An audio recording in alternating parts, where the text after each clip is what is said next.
No one remembers the moment a royal child first opened their eyes to the world, but history preserves something else, an unspoken truth that the earliest hours of a future monarch were nothing like the soft, warm beginnings ordinary children knew. Their first breaths were taken under the gaze of attendants, physicians, ladies-in-waiting, and witnesses appointed to ensure that the child had truly been born from the body of a royal mother. For centuries, the arrival of an heir was considered too important to be trusted to private intimacy. The room was crowded not with family affection, but with protocol, duty, and the silent weight of expectation. Even in the Victorian and Edwardian eras, when Britain seemed gentler and more refined, the birth of a royal child remained a matter of national concern. In those first moments, the infant inherited more than a title. They inherited a lifetime of responsibility they could not yet comprehend. From the beginning, royal infants were examined not for their beauty but for signs of strength, health, and suitability. Their hands were inspected, their cries measured, their complexion noted, and even the shape of their skull quietly assessed. A robust baby was a promise of stability for the kingdom, a weak one, a potential threat to the continuity of the crown. The atmosphere was hushed, formal, almost ritualistic. Mothers, exhausted and vulnerable, had little control over what happened next.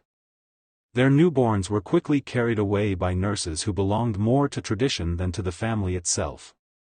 These women were trained not in motherly affection but in discipline, precision, and obedience to protocol. In the hierarchy of the palace, even a royal mother was outranked by duty.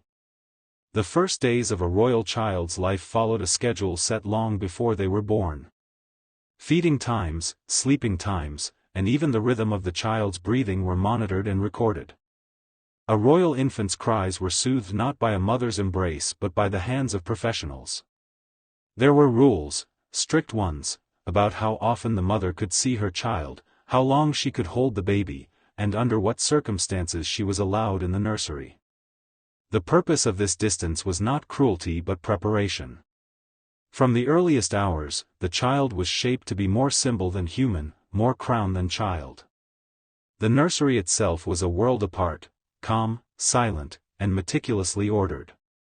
Walls were adorned with soft colors, toys selected not for joy but for propriety, and the furniture arranged in a way that allowed nurses to perform their duties efficiently.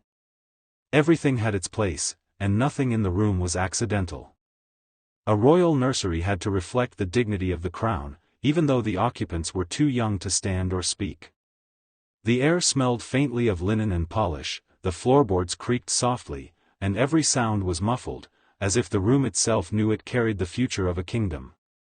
By the end of the first week, the royal child had already begun the journey that would define their life, a journey not toward personal dreams, but toward a predetermined destiny. And while the world outside celebrated their birth with fireworks, newspapers, and church bells, within the palace walls the child's new world was small, controlled, and shaped by traditions older than any living person. Their childhood, from the very beginning, belonged not to them, but to Britain. As the royal child grew beyond infancy, the walls of the nursery became both a sanctuary and a silent cage. By the age of 2 or 3, their world was already defined by a hierarchy of adults whose lives revolved around shaping a future monarch. Nannies, under-nurses, senior nurses, governesses, and attendants moved through the child's daily routine like the gears of a well-oiled machine. Each had a role, each had rules, and each carried the weight of responsibility with solemn precision. These women were chosen not for tenderness but for restraint. The less attached they became to the child, the better. They were guardians of discipline, not warmth. Parents, though living only rooms away, often appeared as distant figures. Royal mothers and fathers were expected to embody dignity, not indulgence. Their affection was filtered through protocol, offered in small, formal increments, brief visits, carefully scheduled, and often surrounded by attendants. The child grew up understanding that love was present, but not expressed in the ways ordinary families knew. A hug was rare, a lullaby unheard of, and bedtime stories were replaced with lessons of posture, obedience, and quiet composure. The palace believed that closeness bred weakness, and weakness had no place in a future ruler's character. By early childhood, the child's daily schedule resembled that of a miniature court. Mornings began promptly, often before the sun rose over the London skyline. A cold wash, a simple but meticulously prepared breakfast, and the first round of lessons defined the start of each day. These lessons were not academic in the modern sense, they were lessons in control. The child learned how to walk without making noise, how to sit without fidgeting, how to stand perfectly still for extended periods, and how to respond to adults with calm clarity. Even the way they held their hands was corrected until it became second nature. Playtime existed, but not as an expression of joy. Games were chosen for their educational value, designed to teach strategy, memory, or social grace. Outdoor play was supervised with military precision, and every fall, every scraped knee, was noted with concern, not for the child's feelings, but for the implications of injury to an heir. Even friendships were regulated. Royal children played with those deemed suitable, which typically meant other noble children who had been raised in similar conditions of restraint. Spontaneity was discouraged, predictability was prized. As the child approached 6 or 7 years old, a major shift occurred. It was the age when the royal nursery ended and formal upbringing began. The beloved, or at least familiar, nannies were replaced with governesses and tutors, figures who represented a higher standard of discipline. Their training was strict, often shaped by decades of palace tradition. They were expected to mold the child's mind, sharpen their intellect, and instill the gravity of monarchy. It was during these years that the child often experienced the first taste of loneliness, even if they could not yet name it. And while the nation saw portraits of serene, well-mannered children standing beside polished furniture and royal drapery, the reality behind those portraits was far more complex. The serenity was real, but it was earned, not through calm childhood moments, but through endless rehearsals, corrections, and expectations. These children did not grow into royalty, they were forged into it, piece by piece, day by day, until the line between who they were and who they had to be became indistinguishable. By the time a royal child reached 8 or 9 years old, they were no longer seen simply as children, they were considered apprentices of the crown. Their world expanded, but not in the liberating way most children experienced. Instead, it grew more structured, more demanding, and more deeply intertwined with the expectations of the monarchy. Every action, every word, every glance began to matter. Their tutors, now highly educated scholars, entered the child's life with the authority of judges. History, literature, religion, foreign languages, and geography became the foundation of their daily learning. But these subjects were not taught to inspire curiosity, they were taught to prepare the child for the responsibilities of leadership. Lessons were long and intense, conducted in rooms where sunlight filtered through tall windows, illuminating shelves lined with books and documents. A single misstep, a wandering thought, a careless error, was gently but firmly corrected. The pressure to excel was immense. The child learned not only information but endurance. The palace believed that a future monarch must demonstrate intellectual discipline equal to emotional control. And so the child developed both, often far earlier than their peers in the outside world. Beyond academics, the child's education included something far more subtle, the art of influence.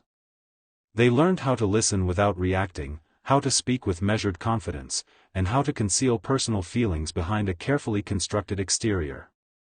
In private lessons, tutors explained the nature of loyalty, the weight of legacy, and the silent power of restraint.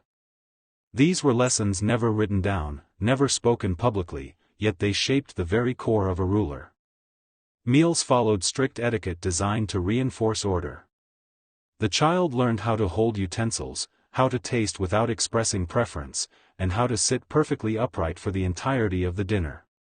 Even laughter was taught, gentle, contained, free of any hint of impropriety. The palace believed that a monarch's composure at the table reflected their composure in life. But perhaps the most striking part of these years was the emergence of public awareness. For the first time, royal children were photographed, observed, and described by the public. Newspapers printed cautious reports, noting their progress, their health, their appearance. And so, even as children, they carried the weight of national interest. They were expected to embody dignity, even when they felt shy, uncertain, or overwhelmed. Public outings became mini-ceremonies in which every gesture mattered. Despite the strictness of their upbringing, moments of humanity still found their way through. A quiet laugh shared with a trusted governess, a rare moment of play without supervision, or the thrill of riding a horse across palace grounds, all of these moments reminded them that they were children, even if only for a fleeting second. Yet these glimpses of freedom were rare, and as they grew older, they became rarer still. By the time they reached the brink of adolescence, the child had already become something unrecognizable from the tender infant held briefly in their mother's arms. They had become disciplined, controlled, polished, shaped not by chance, but by centuries of tradition. And while the world admired their poise and maturity, few understood the sacrifice behind it, a childhood that was never entirely their own.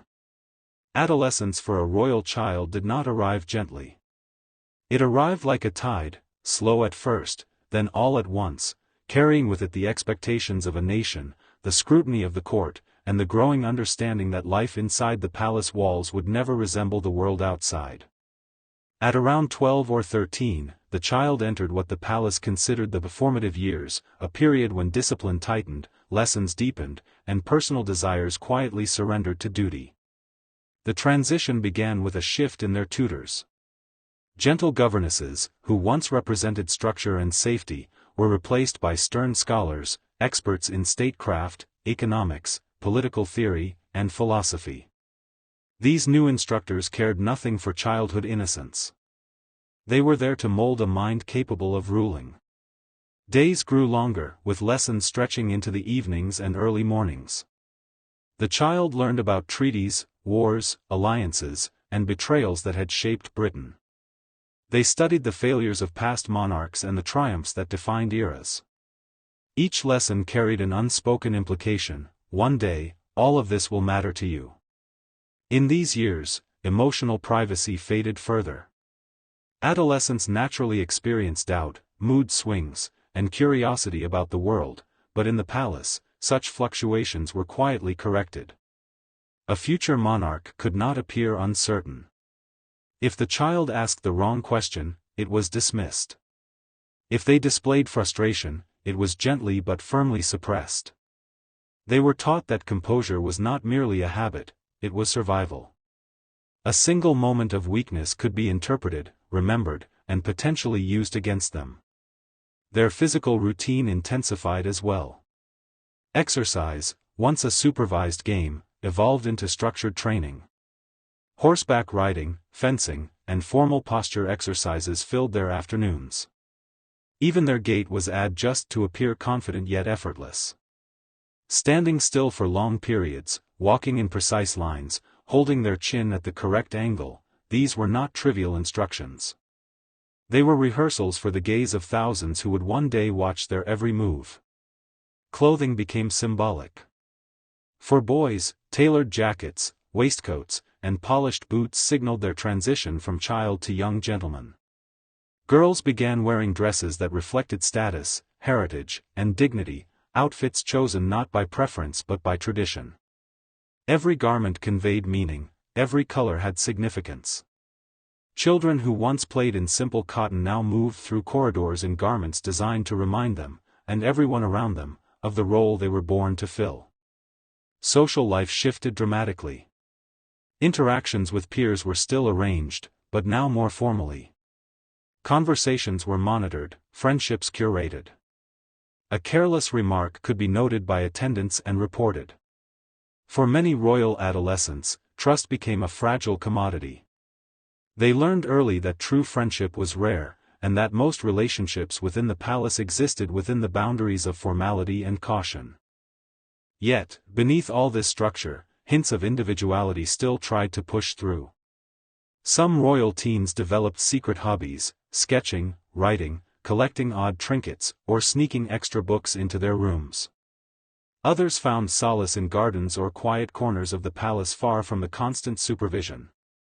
These small rebellions, though harmless, represented the last pieces of childhood trying to survive inside the gilded cage of royal duty. Despite the pressure, adolescence also awakened a new awareness, the dawning realization that they were not merely living a life but continuing a legacy. That awareness was both empowering and isolating. They recognized that the history they studied was not just ancient text but the path they were expected to follow. But they also felt, perhaps for the first time, the quiet ache of a life chosen on their behalf, an ache that would linger well into adulthood. As royal adolescents entered their mid-teens, their world expanded from the private corridors of the palace to the broader stage of public life, yet this expansion came with even greater restriction. Every public appearance carried meaning. Every expression, every pause, every gesture could shape public opinion. They learned that the people of Britain did not simply watch their monarchs, they interpreted them. A slightly lowered gaze might be mistaken for insecurity, a delayed response could be perceived as indecision. And so, these young heirs were trained to become performers long before they ever stepped onto a throne. Public outings began with rehearsals: how to exit a carriage, how to greet officials, how to offer a smile that was warm but not too familiar. They practiced handshakes, bows, curtsies, and the subtle art of acknowledging a crowd without appearing overwhelmed. Mistakes were gently corrected behind closed doors, but expectations remained unmistakably high. It was during this time that royal adolescents learned that they were not judged as individuals, they were judged as symbols of continuity. Inside the palace, tutors introduced them to deeper political education. They read letters exchanged between historical rulers, studied the diplomatic failures that had once shaken empires, and examined the rise and fall of nations. Their lessons extended into the evening, where dim candlelight cast long shadows across wooden desks. These shadows felt symbolic, as though whispering reminders of the monarchy's heavy past. In these quiet hours, the young heir often realized that their life was not entirely their own. They were inheriting centuries of expectations, some noble, some burdensome, all inescapable. Social expectations evolved too. At this stage, potential alliances, future roles, and even conversations began to matter on a political level. A young royal could no longer show favoritism toward friends, speak too openly, or express frustration. Their words, once innocent, could be repeated, misinterpreted, or misunderstood. Thus, they learned to speak carefully, to hold thoughts silently, and to trust only a small circle of people, if they trusted anyone at all. There were moments of freedom, of course, but they lived at the edges of the day. A stolen hour in the library, a quiet walk through palace gardens, or a rare moment of laughter with a sibling offered brief escape from the invisible weight of duty. These moments were small but precious, reminders of the childhood that had slipped away somewhere between etiquette lessons and historical lectures. As they approached adulthood, the tone of their education shifted once more. They were no longer treated as children, but not yet respected as adults. Instead, they occupied a liminal space, one defined by preparation. Preparation for leadership, preparation for scrutiny, preparation for sacrifice. They practiced speeches, learned to manage their emotions under pressure, and studied the personalities of political figures they would one day engage with.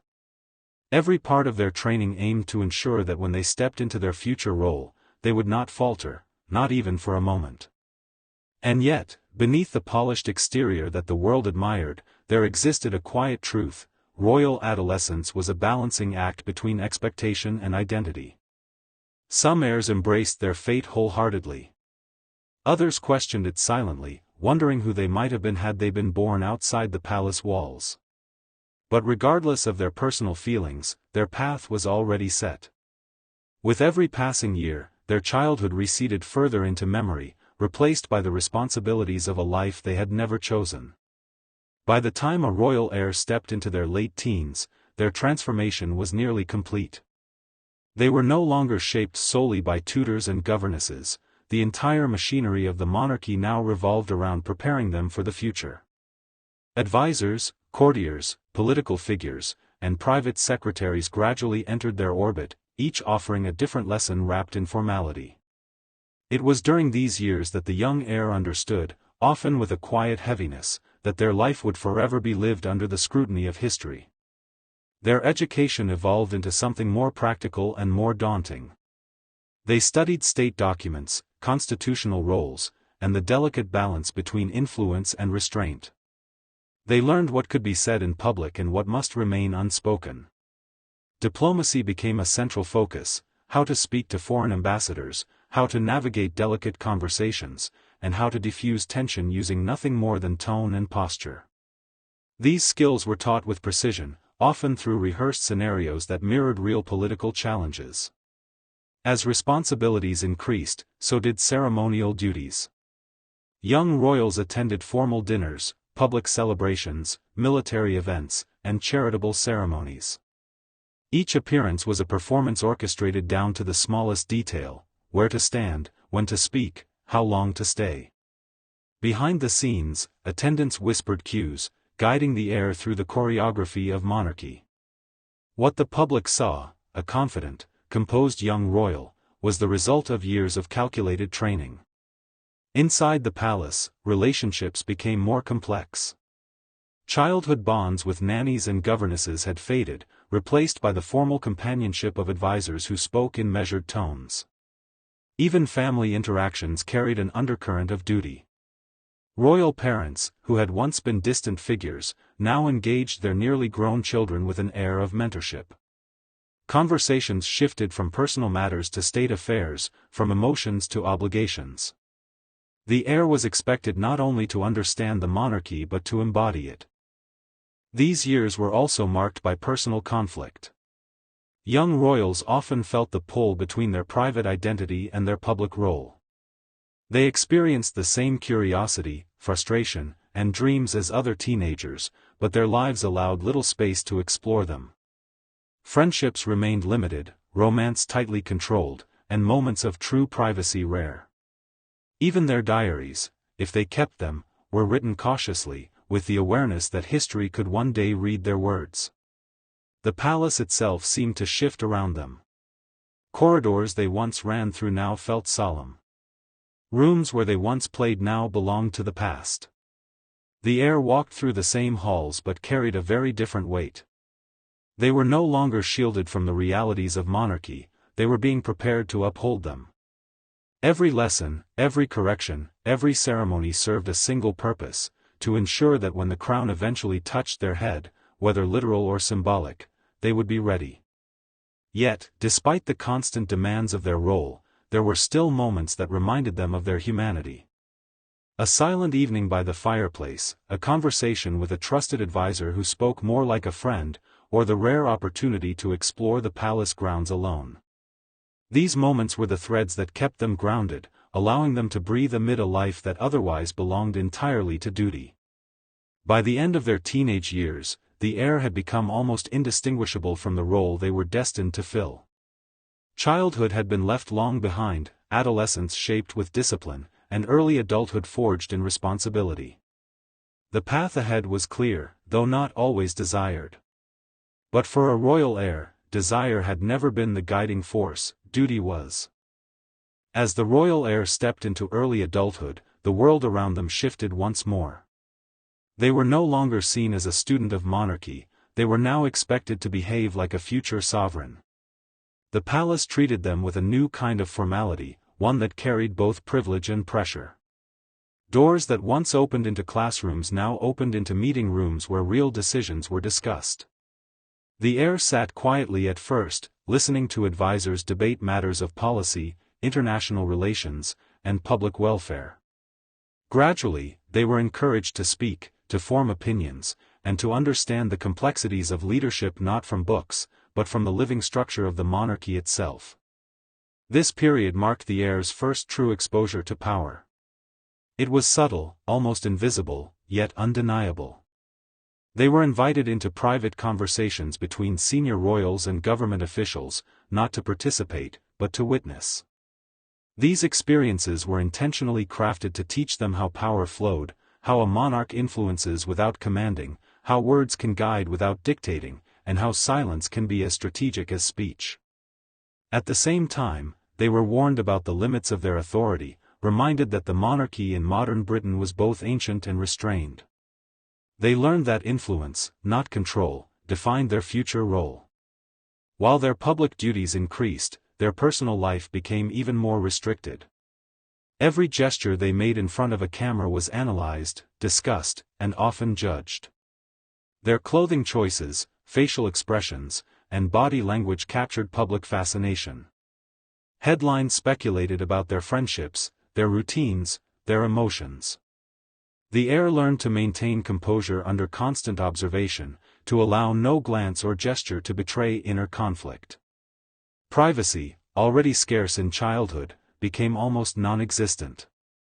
Despite this, the heir developed stronger inner resilience.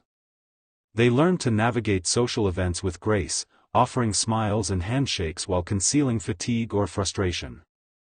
They practiced speeches until the words sounded natural, even when the emotions behind them were carefully controlled. They studied the needs of the public, understanding that a monarch was not merely a figurehead but a symbol of unity, continuity, and reassurance. These expectations weighed heavily, but they also provided purpose, an anchor for the heir in moments of uncertainty. Family relationships continued to evolve.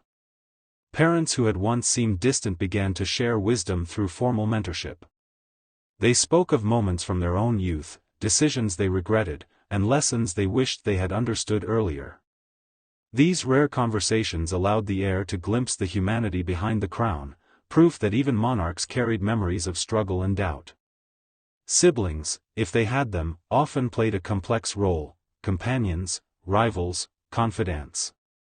They shared a world others could never fully access, yet their paths diverged sharply as the heir moved closer to the center of responsibility. Still, the monotony of duty was broken by fleeting experiences of freedom. A solitary ride through the countryside, a quiet night spent reading, or a moment of laughter with a trusted staff member offered relief from the constant performance. These were fragments of a life that might have been ordinary if not for birthright. And though such moments were rare, they grounded the heir, offering a reminder that beneath the layers of expectation, they were still human, still capable of dreaming, of longing, of feeling. As they matured, the heir began to understand the emotional complexity of monarchy. It demanded strength without hardness, compassion without vulnerability, presence without intrusion. It required standing above political conflict while still understanding its consequences. Few roles in the world carried such contradiction. But the heir was being shaped to carry it nonetheless. As the heir stepped fully into adulthood, ceremonial responsibilities transitioned into genuine duties. This stage marked the first period in their life when the monarchy no longer felt entirely abstract. They were now expected to represent Britain not just symbolically, but actively, at international events, diplomatic meetings, military ceremonies, and charitable engagements. These moments were carefully chosen to prepare the future monarch for the breadth of their role, exposing them to the realities of public life, politics, and cultural expectations. Travel became a significant part of their years. They journeyed across Britain and beyond, visiting cities, rural towns, factories, hospitals, cultural centers, and military bases. These trips were not vacations, they were strategic experiences designed to teach them about the people they would one day serve. They shook thousands of hands, listened to thousands of stories, and, often without announcement, absorbed the mood of the nation. Advisors watched closely, noting how well the heir connected with the public, how they handled unexpected questions, and how they maintained composure when confronted with diverse opinions or emotional encounters. Behind closed doors, the heir's training intensified. They studied constitutional law, the limits of royal authority, and the delicate balance between tradition and modernity. They met regularly with private secretaries who guided them through daily briefings, economic updates, political developments, international concerns. The heir was expected not only to listen, but to understand the effect their future presence could have on national stability. These meetings often stretched late into the night, illuminated by the soft glow of desk lamps, surrounded by the quiet hum of history. Personal life, meanwhile, grew even more complicated. Relationships were scrutinized, friendships questioned, and potential partners evaluated not only for compatibility, but for political implications. The heir learned that choosing a companion was never a private decision, it was a matter of state interest. Advisors could not dictate whom they loved, but they could shape the circumstances around that love. Many heirs before them had struggled with this reality, some accepted it with grace, while others resisted, longing for a life defined by personal choice rather than duty. The weight of expectation sometimes pressed heavily on the heir's shoulders. There were moments when the palace walls felt less like protection and more like confinement, a reminder that their life had always been, in a sense, predetermined. Yet these moments also brought clarity. They understood that royalty was not about personal privilege but about service. This understanding matured slowly, shaped by countless interactions with the public, especially during visits to hospitals, disaster sites, or charitable institutions. Here, the heir witnessed human resilience and suffering directly, experiences that softened their perception of leadership and deepened their sense of responsibility. Through all of this, the heir developed a unique resilience. They learned how to endure criticism without losing confidence, how to adapt quickly to changing circumstances, and how to manage stress beneath a calm facade. These skills did not come naturally, they were cultivated through years of careful instruction, practice, and, at times, painful self-reflection. As their 20th or 21st birthday approached, the heir often experienced a profound internal shift. Childhood was now a distant memory shaped more by discipline than play, adolescence a chapter marked by transformation, and early adulthood a period of preparation.